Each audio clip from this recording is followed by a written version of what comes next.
Hola amigos, bienvenidos nuevamente a su programa sobre Cábala y misticismo. Ahora tenemos un invitado diferente, tenemos a Eduardo. Hola, ¿cómo estás? Pues aquí, llegando aquí a tu programa. Gracias, muy bien. Gracias por invitarme. La idea es hablar un poquito sobre algunos conceptos de Cábala. El que estamos tratando de explorar es el de la prosperidad y la riqueza y cómo es que la vivimos en la vida, ¿no? Pero prosperidad y riqueza, ¿me estás hablando de dinero o me estás hablando así de algo integral? Algo integral, por supuesto. Muchas veces entendemos la riqueza únicamente como poseer y tener cosas materiales. La realidad es de que tenemos riqueza interior y riqueza exterior. En la Cábala se le conoce como tener un banco aquí en la tierra y un banco en el cielo. En este programa nos vas a explicar más a fondo lo que es espiritual, o porque la gente se puede confundir ahí y ver y pensar, no es para ganar dinero y para hacer este tipo de... Bueno, lo que pasa es que ganar dinero es bueno. No, sí, o sea, yo no digo que sea malo. A lo que me refiero yo es de que debemos de entenderlo de una manera completa y total. Por supuesto que vamos a hablar de cuáles son los principios cabalistas sobre la riqueza y cómo vivir plenamente en la vida, y eso implica también ganar dinero para poder tener comodidad y pues tener tiempo, que es lo más valioso a final de cuentas en la vida, ¿no? Pero eso no debe estar descontextualizado de un mundo interior donde la espiritualidad es muy importante. Es un parte del todo, ¿no? Por supuesto.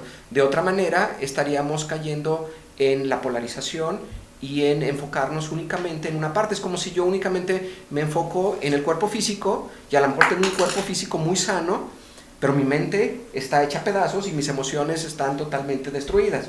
Pues lógicamente que no soy una persona sana. Ok, ¿cuál sería el básico, digamos, el nivel 1 de lo que nos vas a enseñar a todos nuestros amigos? Bueno, lo primero en la Cábala es aprenderte a observar. En los misterios antiguos, por ejemplo, los misterios de Eleusis en Grecia, había una frase a la entrada del templo que decía agnotis euton, que en griego quiere decir conócete a ti mismo.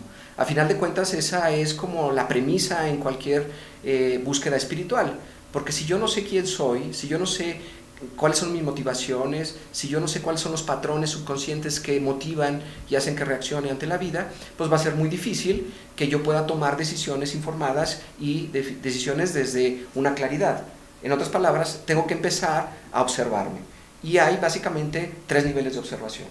Observo mi realidad concreta y física, qué me está pasando, cómo reacciona mi cuerpo, porque mi cuerpo tiene una gran sabiduría.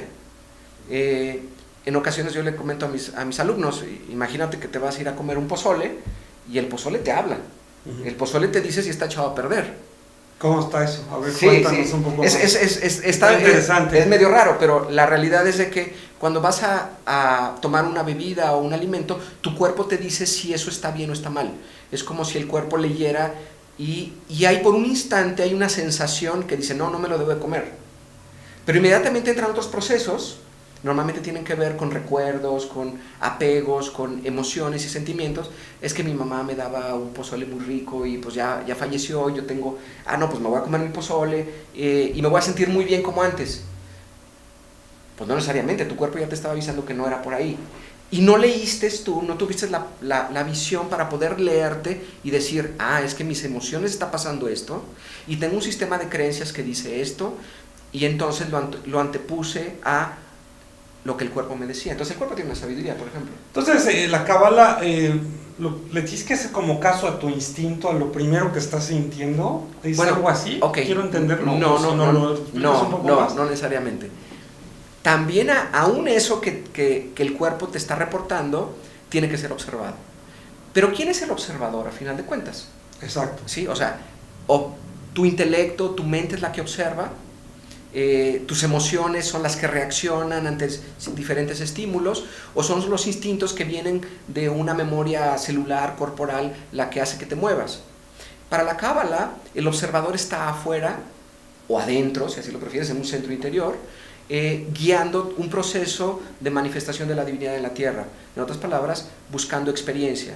En ese sentido, si yo estoy centrado en el cuerpo, es lo que veo. Si estoy centrado en las emociones, es lo que siento. Si estoy centrado en la mente, es lo que pienso. Pero esos son únicamente herramientas de percepción de una realidad. No son yo, no es mi esencia.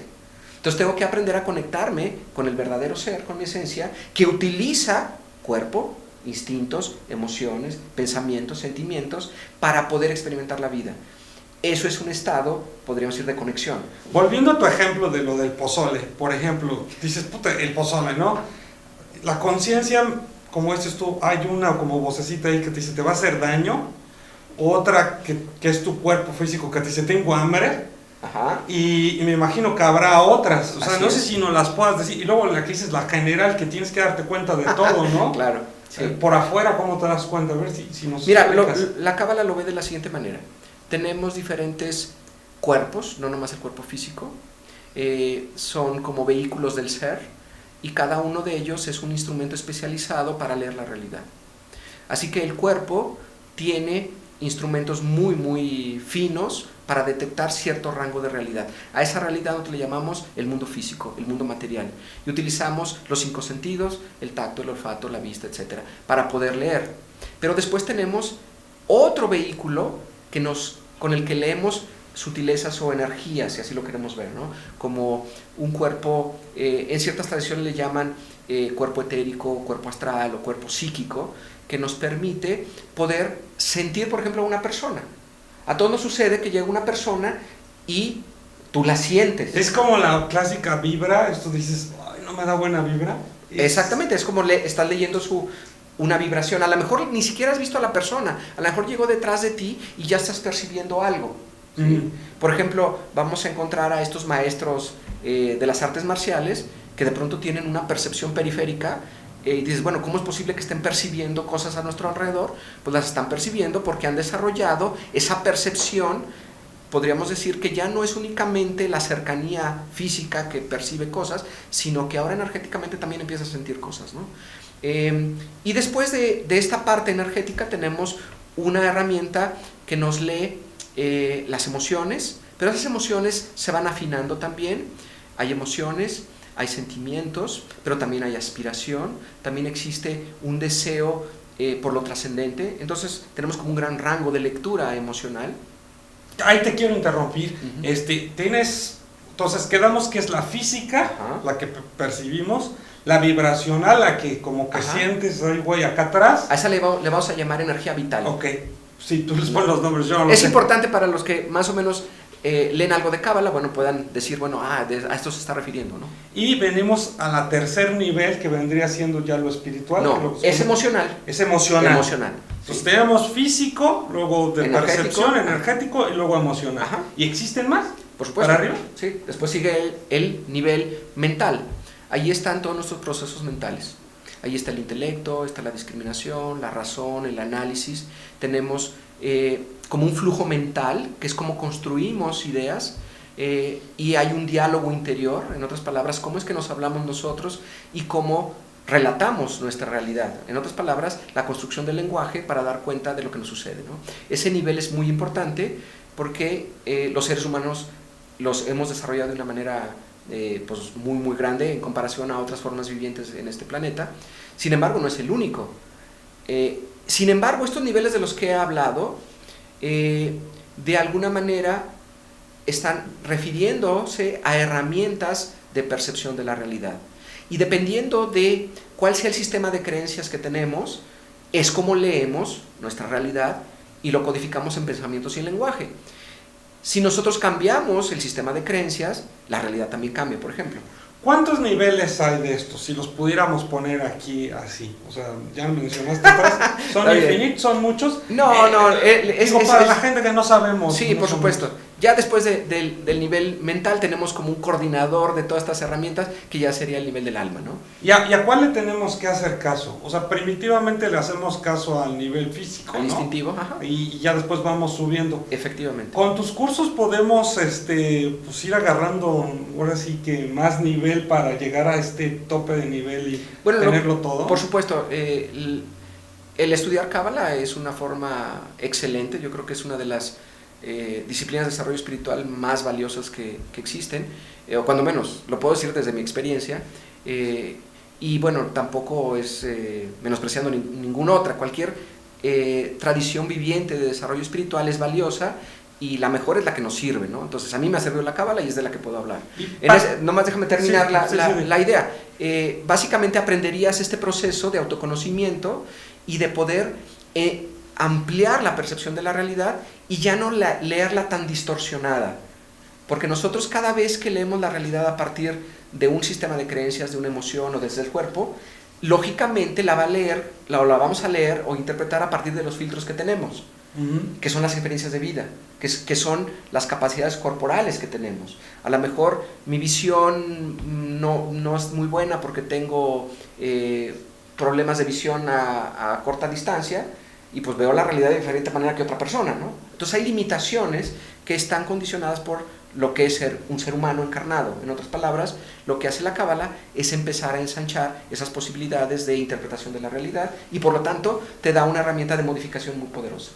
Entonces la Cábala me sirve a mí para muchas cosas, no solamente para mejorarme como persona o para mejorar en distintos, digo, soy muy nuevo en esto, no sé, es mi primera vez, claro. Entonces es para diferentes niveles, físico, como mental, como todo. Sí, podríamos decir que la primera etapa de la Cábala es aprender a perfeccionar tus vehículos. En otras palabras, tener un cuerpo más calibrado, más finito, unas emociones como mucho más amorosas, más conectadas, no con emociones de temor, de odio, de dolor, sino conectadas con emociones de plenitud, de paz, de seguridad, de certeza, de belleza, ¿no? Y lo mismo nuestros pensamientos, en vez de estar teniendo una línea de pensamientos muy enfocadas en la tragedia, en el dolor, en la pérdida, en el miedo, bueno, pues ahora vamos a estar, o podríamos decir pensamientos negativos, ¿no? Pensamientos de fracaso, bueno, pues ahora estamos conectados con pensamientos que nos permiten ver la realidad de una manera iluminada, ¿no? Sería más o menos la primera parte del trabajo de la Cábala. ¿Sí sirve esto de estar pensando en lo bueno y no en lo malo? Por supuesto, por supuesto. La mente tiene una característica fabulosa. Nuestro intelecto y nuestra mente está diseñada para solucionar problemas, así que normalmente lo que hacemos es ver dónde hay problemas. La Cábala te dice, bueno, está bien que veamos que hay problemas, pero enfócate en la solución. Y esto a veces es difícil porque tenemos toda la vida viendo problemas, viendo lo que no nos gusta, y eso es muy muy importante porque cuando algo no nos gusta, entonces tenemos la opción de decir no lo quiero, y al no quererlo empezamos a ejercer nuestro libre albedrío, nuestra libertad esencial como ser humano. Oye, pues muy interesante, gracias por haberme invitado aquí a tu programa. No, un placer, qué bueno que estás aquí, cuando gustes, bueno, ya estamos aquí para poder charlar un poco sobre ojalá un día este trabajo. Me vuelvas a invitar. Muchas gracias. Bueno, un placer. Gracias. Hasta luego. Nos vemos, gracias. amigos. Y bueno, soy Jorge Nájera, nos despedimos de esta ocasión y esperemos verlos en un próximo programa. Muchas gracias.